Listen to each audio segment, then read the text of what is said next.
Okay, let's process a time-lapse video from data that I took 2 days ago, and let's get it going.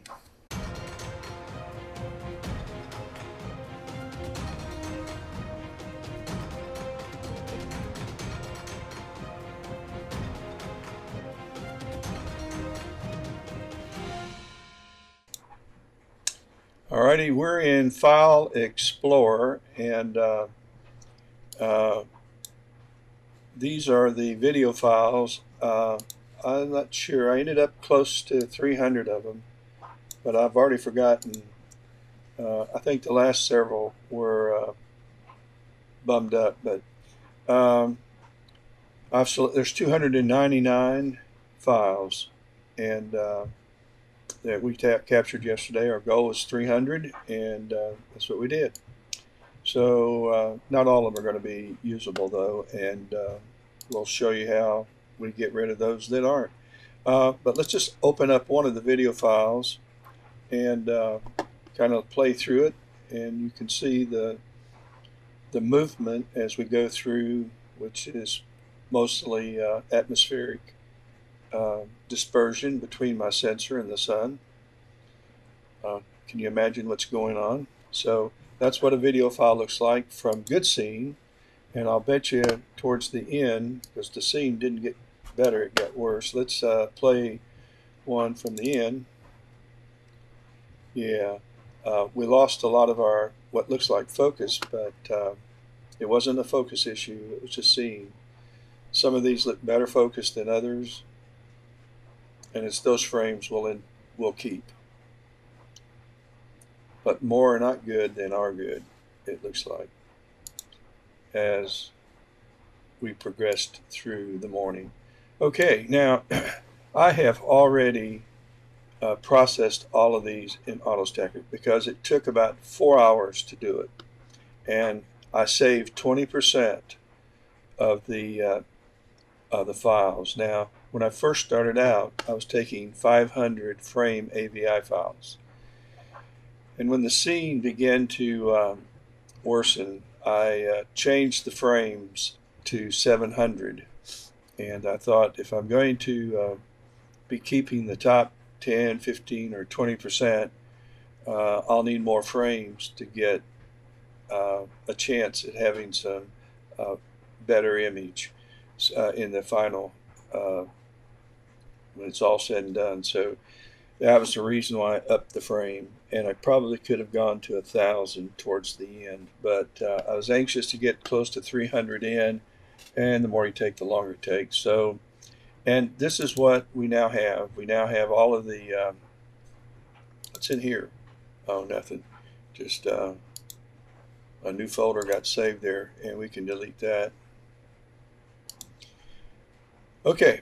And so here's what an individual TIFF file looks like, and we'll bring it up in Nebulosity. So this is what we're working with no adjustments made in the early stages of taking pictures, and this is what we're looking at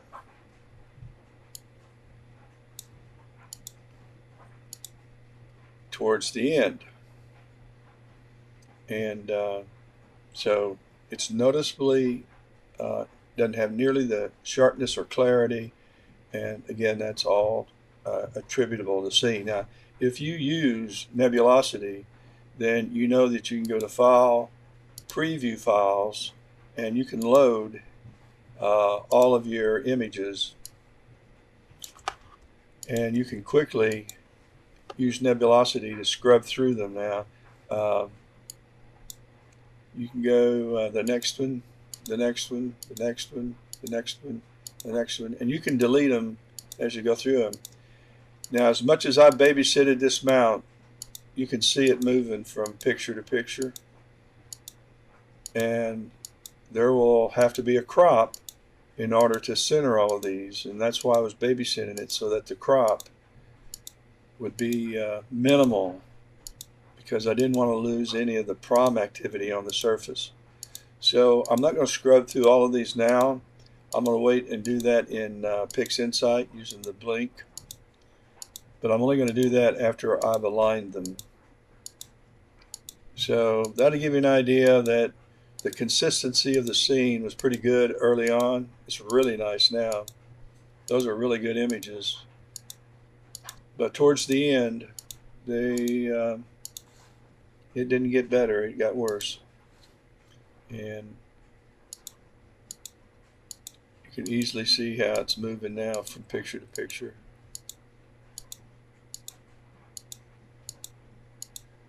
And from time to time, I let it get away from me. I got to doing too many things.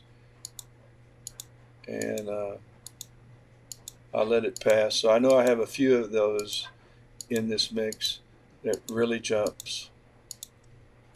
And I'll probably, well, I'm going to align them first, but before we do that, let's show you how AutoStack it works. Let's just close this out. We're done.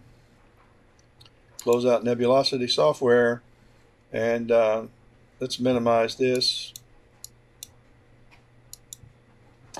And let's bring up AutoStacker. I did create a flat frame, and I did that by defocusing the camera focuser by 1,000 steps. And then I took a picture and I called that my flat frame, or master flat frame. So I made that flat, and if you want to look at what that looked like, or we will, then we'll go to planetary 830 and flat, and we'll just pull up one, and so this was the flat frame, and you can see that we've got all kinds of stuff that needs to be removed from our image. So I already saved this, and the way you do that is you go to image calibration and you just use create a master frame, and I already did that, and I called it master flat. I'll do it again, and I'll just call this master flat 2, and I keep it a TIFF file. And so when I'm going to process these images, and I have 299 to process, this is what you do. Get all your settings the way you want them. You have your surface checked, improved tack tracking, cropped, Lapse is checked, leave your noise robust to 5. If it's not, change it to 5 by your arrow keys. You want local, auto size, and that's all you do on the left side. And let's bring up an image. Let's go to File, open an image, and we'll open the very first one. We'll process one.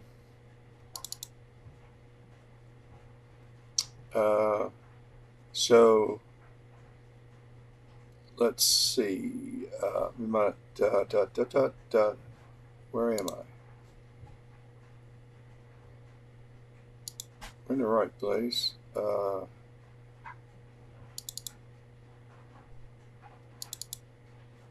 Okay.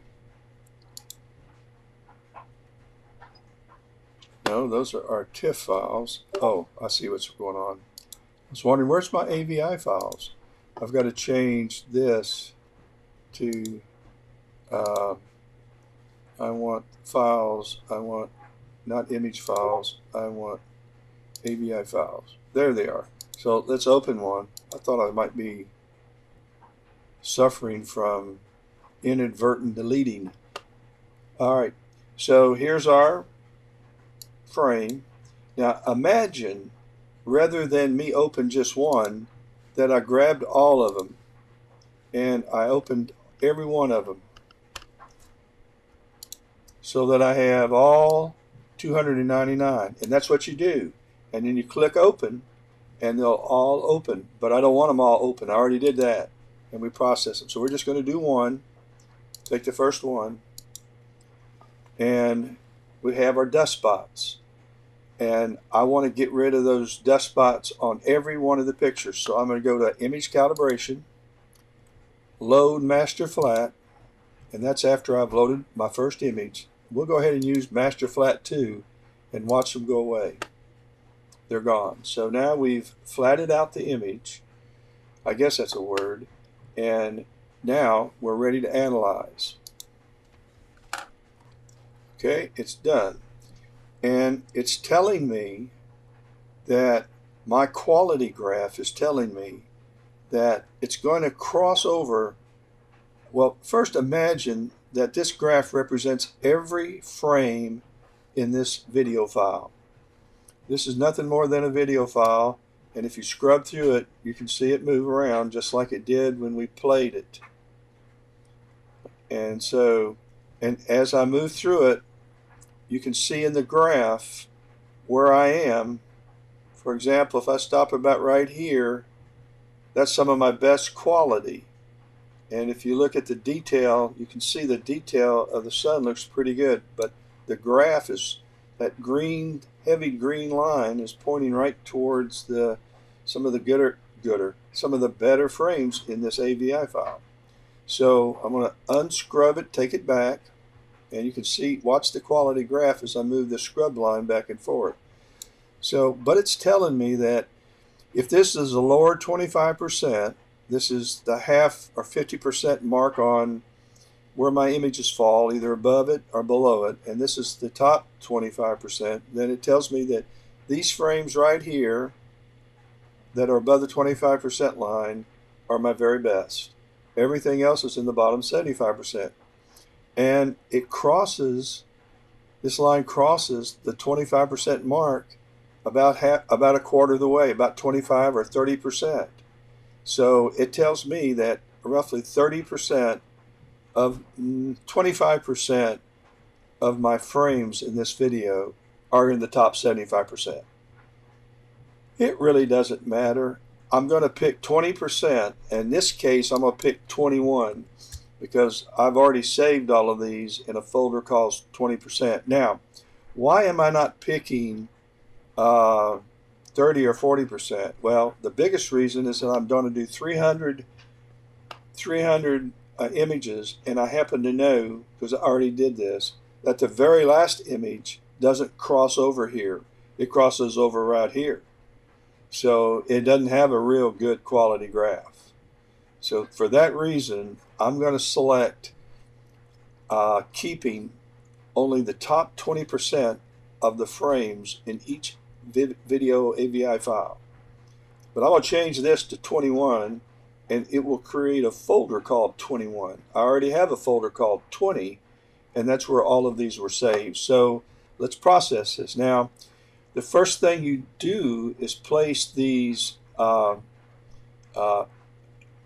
AP grid, which is really nothing more than reference points in pixels, and I'm going to choose 104 pixels by 104 pixels. I just happen to know it kind of works for my solar images, giving my image scale. So I'm going to do it automatically. I'm going to place the grid automatically, and it's going to do it for me. Now, you can do it manually. You can clear this, and if you want to just put one there, you can do that. I watched Emil Kreikamp, who was the creator of the software, and that's all he did. And he would pick a bigger one, 200 pixels by 200 pixels. He'd pick some smaller ones.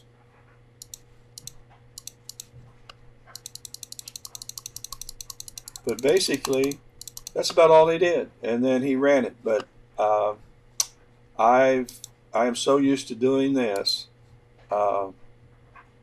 Placing, oh, I don't want 48.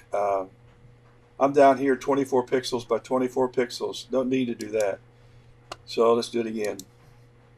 104 works. It's a good place to be. All right. And I like the fact that it extends beyond the rim of the sun. And that's important because, again, these aren't these images aren't fixed. They're going to bounce all over the place due to the my manual guiding. And so some of them will need this reference point, I suppose. Maybe I have plenty of reference points and don't need them. But in my mind, I think these reference points will touch on the rim. And I always kind of think of the rim as being essential to aligning. But at any rate, it may not be. So then all you do is then, once you do this, we're not going to drizzle. We're going to save in folders. We want them in folders. We're not going to sharpen. We're going to go up to color, and we're going to force. Pick any one you want. It doesn't matter unless you have a color camera. I have a mono. But if you have a color camera, pick the right Bayer. For our ZWO cameras, it's RGGB, always. Okay, but if you let it do auto detect, it's going to pick grayscale, and you're going to have to convert each one of these into RGB. So save yourself a step. Just go ahead and force the RGGB. Glad I remembered that. Okay, now stack. Alrighty, it took it a few minutes to do that. In fact, it's 22 seconds, 5 seconds, 10 seconds, 2 seconds, 36 seconds, 2 seconds, 2 seconds. So it took it about a minute in that neighborhood to do one frame. So we're actually done with this. Now, keep in mind, had we loaded all 300, it would start the next one. It would also apply the flat frame. You don't have to do anything else until it's done, and then it'll be saved, in this case, to a folder called 21. All right, so let's now close out AutoStacker. And let's bring up IMPPG. And if you don't have this software, just Google IMPPG. I've done another video on processing a time lapse where I put all of the links to all the software that I use down there somewhere, and it's going to be very similar to this video. But this video had a lot going on, and so I want to process this and see if it really does have a lot going on. Here's my tone curve. I'm just going to delete it. So let's just imagine that we're going to do this batch. So I'm going to go to File, Open, and let's go to, are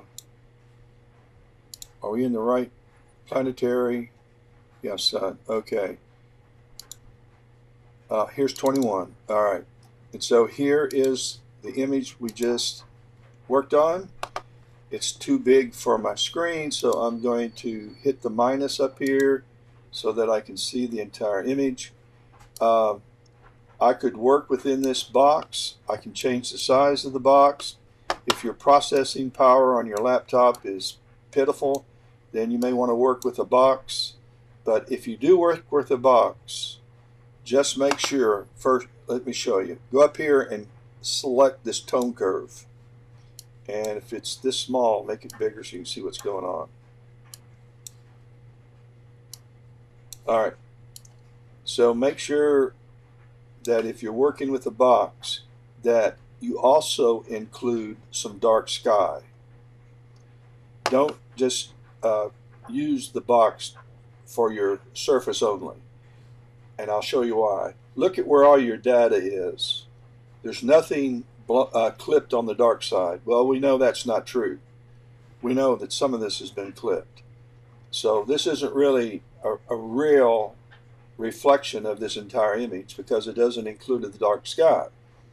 And we want to include the dark sky because what we know is that there are problems coming off of the dark sky. So what we're going to do, if you're going to use a small box, then make the box, draw it over here. And now you have sky and sun, and your histogram has data moved over towards the left where it ought to be. But this is not a real fast laptop, but you know, conventional wisdom would say just use a small box, but I'm not. I'm going to go up here to Edit, and I'm going to select Edit select and process all. So the box goes away.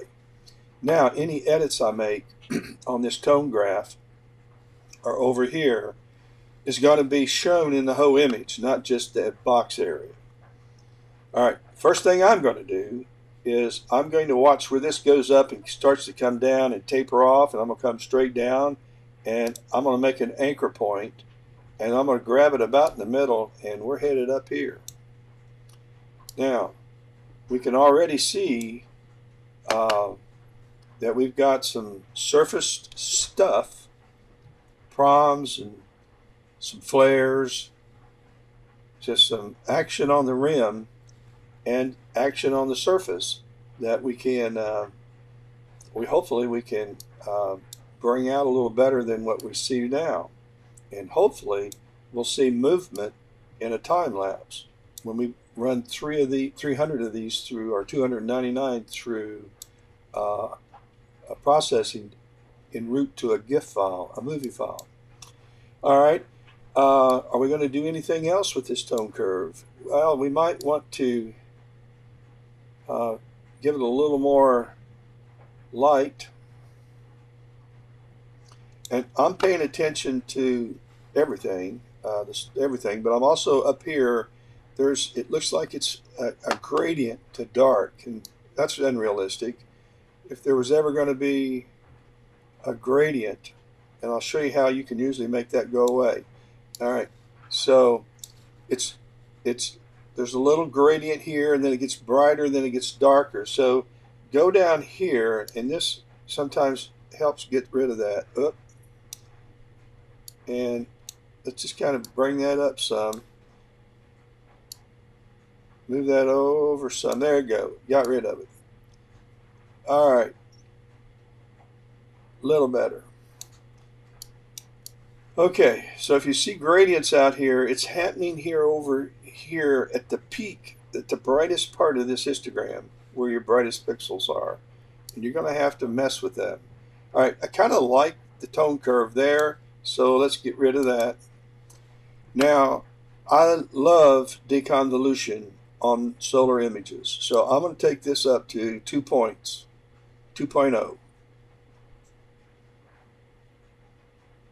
In that neighborhood. All right, give it a second because it's processing. And 90% of the time, this is where I'm going to stop. And any other sharpening, I'm going to do selectively in PixInsight. I'll put a mask and I'll protect the sky and just work on the sun. And that's the only reason why I don't work with unsharp mask. Sigma here is because you have to do it globally, and I'd rather do it selectively personally. But if you want to eliminate the step of mask sharpening in either Photoshop or PixInsight, you can add some sharpening effects here, just don't overdo.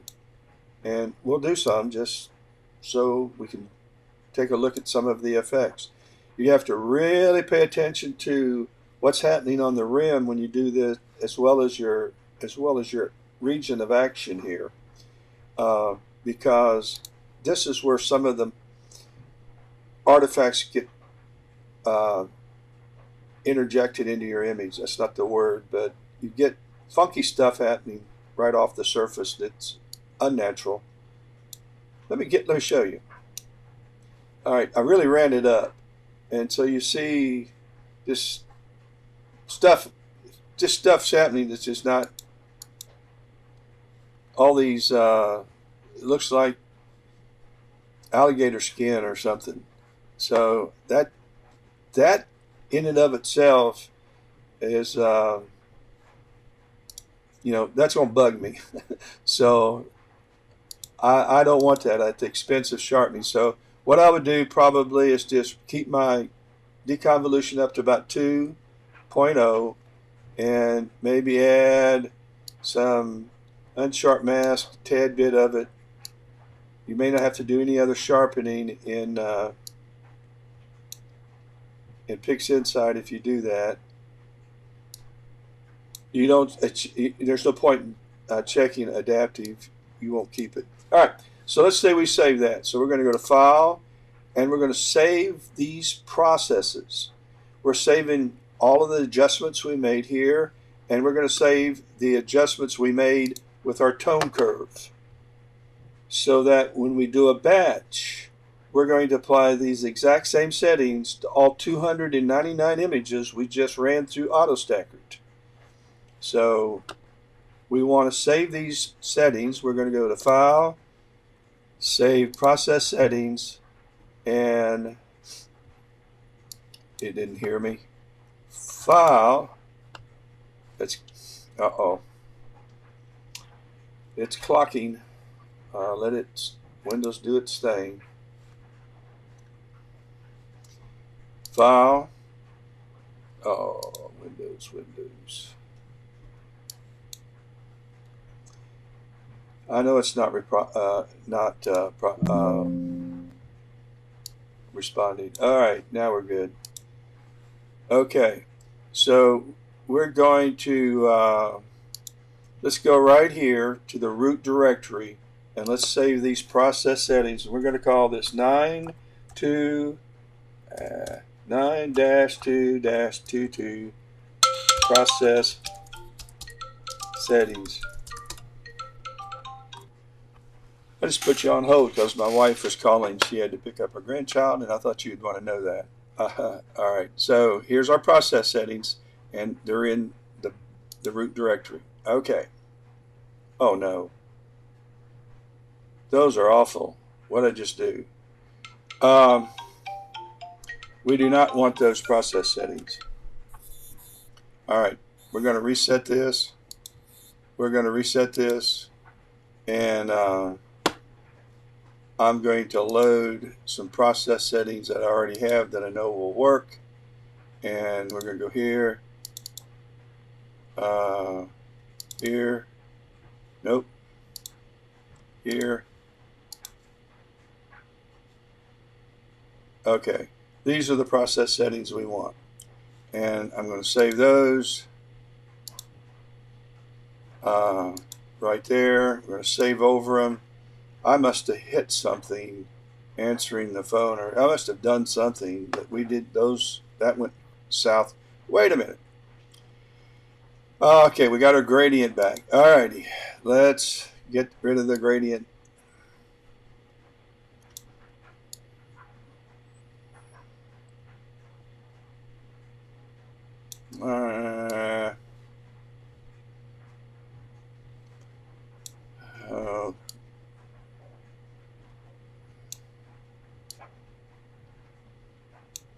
This thing here is killing me.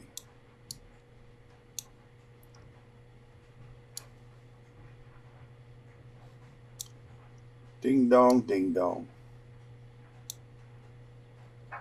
I still see some here. That's just what we're going to have. So we're going to go to File, Save, Process Settings. If this turns out to be a good video, I'll redo it. And if it's really good, I don't think we've got a whole lot of here going on. Hopefully something here is going to be real active. But all right, we are not done with IMPPG. So what we're going to do is we're going to do batch. We're going to go File, Batch Processing. Okay, so we've already created our settings that we want to apply to all of our files in a batch. We're going to add all of our files, and we're going to go to the folder that has 20%, which is what we saved. And I haven't done this yet, so this is going to be new for all of us. So we're going to add our files. Then we've got to browse and find our process settings. We just saved it, 9-2. That's not the right one. No, it's here. Well, where is our process settings?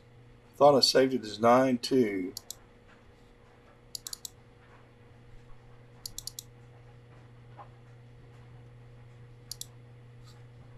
I have no idea where I saved it. Uh, huh. Is it in it? No. This is insane, guys. Anyway, in the name of getting this video done, and I don't know if those are the right ones or not. Anyway, we're going to open up those. This will have to be redone. But again, this is about how you do this. Now we need a place to store it. So we're going to go to Browse. And we want to go, the last time I stored in Planetary, so we want to go down to third here. And let's create our first new folder. And we're going to call this one IMPPG underscore sharpen. And that is, for the lack of a better word, that's essentially what we're doing. We're adding clarity, and we'll click that folder, and we're going to sharpen them with these process settings. And I am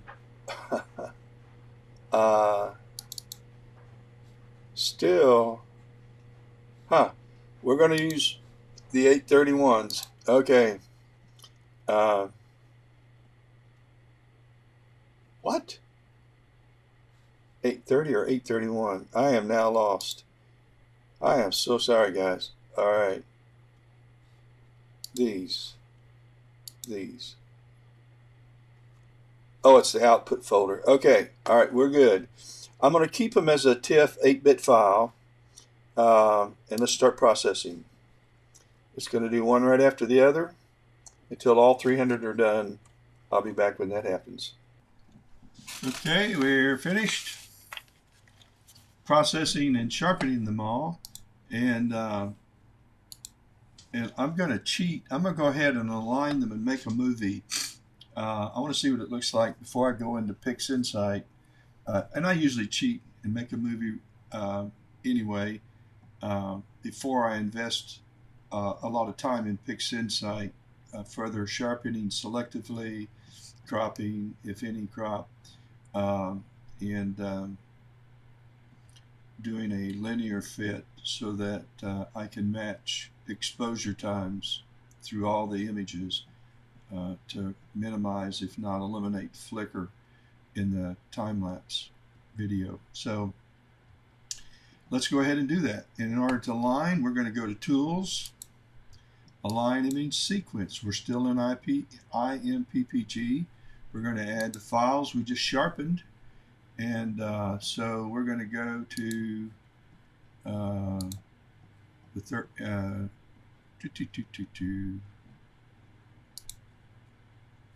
Planetary. That's what's confusing me. And we're going to go to these sharpened files. We're going to pick them all. Unfortunately, I see the gradient that I picked up in that. I don't know where I saved. Wasn't paying attention. I looked at the file, but I wasn't paying attention to the drive I saved it in. So here's our image files. It is what it is, and I want this checked. Tick the subpixel alignment. We want to tick crop to intersection, and we want to tick the stabilize high contrast features. We need to find a folder to save it in. Let's see if I can't do that right. Planetary, we're going to create a new folder. I'll right click, and we're going to call this 2 IMPPG _ align. So I'm going to select that, and let's start processing. And it's going to take another minute. It doesn't take long to do the last 2 processes that we did in IMPPG. The time-consuming process in this is AutoStacker, and it has a job to do, going through 500 and 700 frames, picking the best ones and stacking them into a TIFF file. That's a job. Emil Kreitkamp is bloody brilliant for putting that together, and it's free. unbelievable. So I'll be back when this is done. Okay, that's done. Cancel. Now, the real test, we can close that.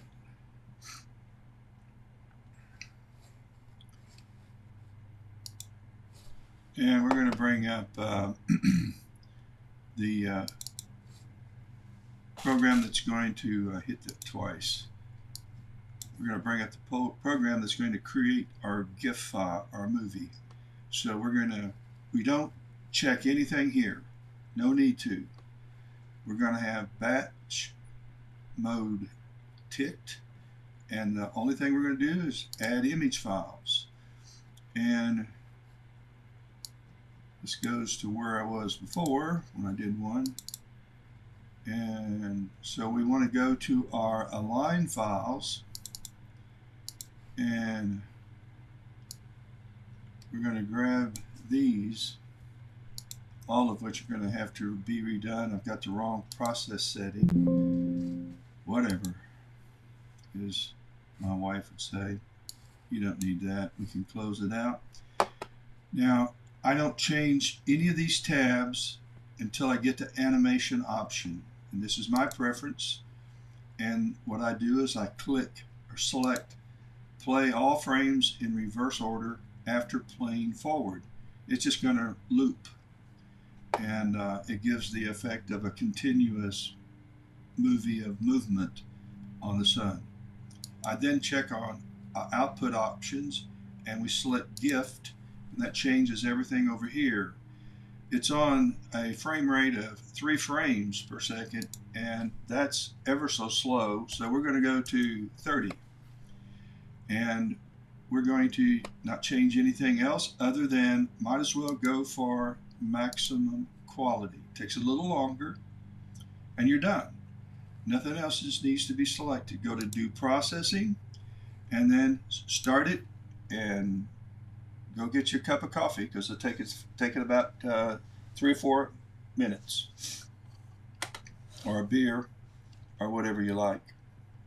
And I don't like beer, but I do love my coffee.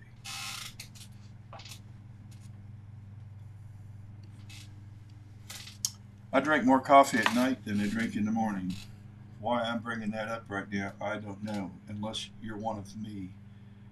But I start drinking. I'll drink a cup of coffee at 6:30 in the morning. Have breakfast, drink another one, sit outside, watch the birds. 7:30, 8.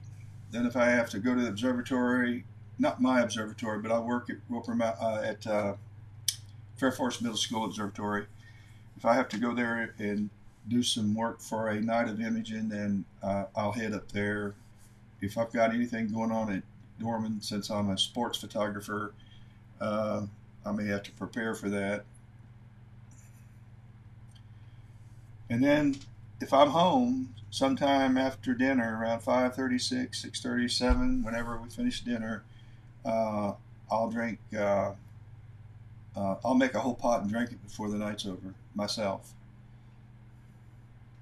Yes, I get up once or twice at night. Part of that's due to the coffee, there's no doubt, but I've also had prostate cancer, and part of it's due to that. They radiated me. I didn't have the surgery. Brachytherapy. That was 2 years ago.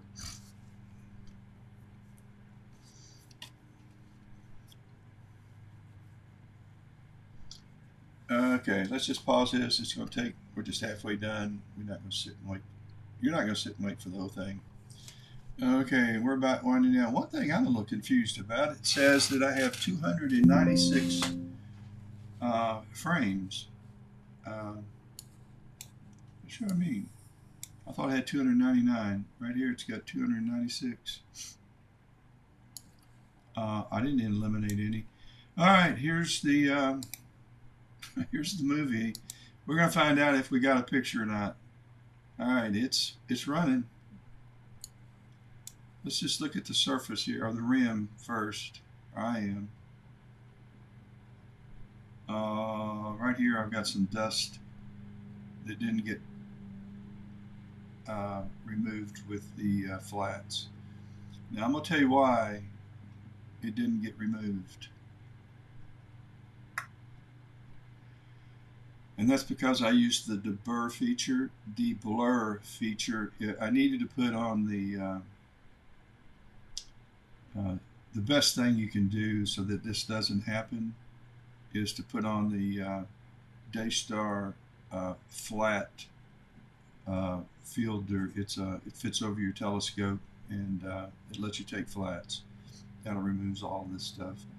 But there is some movement on the surface. This is going to be worth playing with, and it should be going back and forth, going forwards and backwards. And then we've got some activity down here in this region. Now what would be cool, I could crop just right into here and show this, and this would be pretty remarkable. But I don't think I'm going to do hardly any cropping at Ame because I don't want to see this. So I will probably, look how bad the video gets towards the end though, the sharpness up here. So we have something worth working for, worth working on. So we are going to go into PixInsight. We're going to blink the images and get rid of those that are creating the blur. We're going to get rid of the bad ones. And this looks okay here. There's some nice science going, then it starts degrading.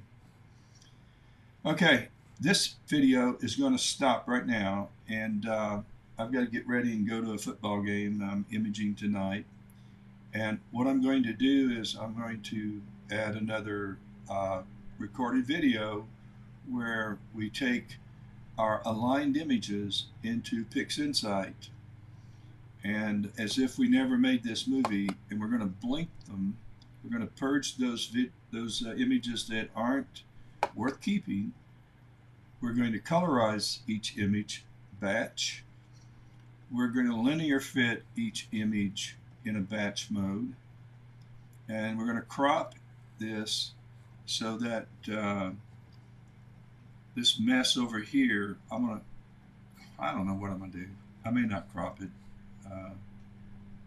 I know what it is. Most people don't. They'll think it's some kind of science going on the surface. Because I like some of the stuff that I'll be able to sharpen some of this up. But there's a lot of movement on the surface. If you just focus on the surface of the sun, there's a lot of movement going on.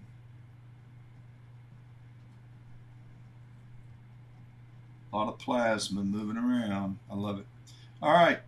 Well, that's going to end this video, and you'll have an idea of where we're going from here so that we can colorize, sharpen further, purge those that don't belong, crop if we're going to do that, linear fit, match exposures for everything, save it, realign it, and make another movie. And that's where we're headed. I hope you guys have a great weekend. I'll probably work on this sometime, probably tomorrow.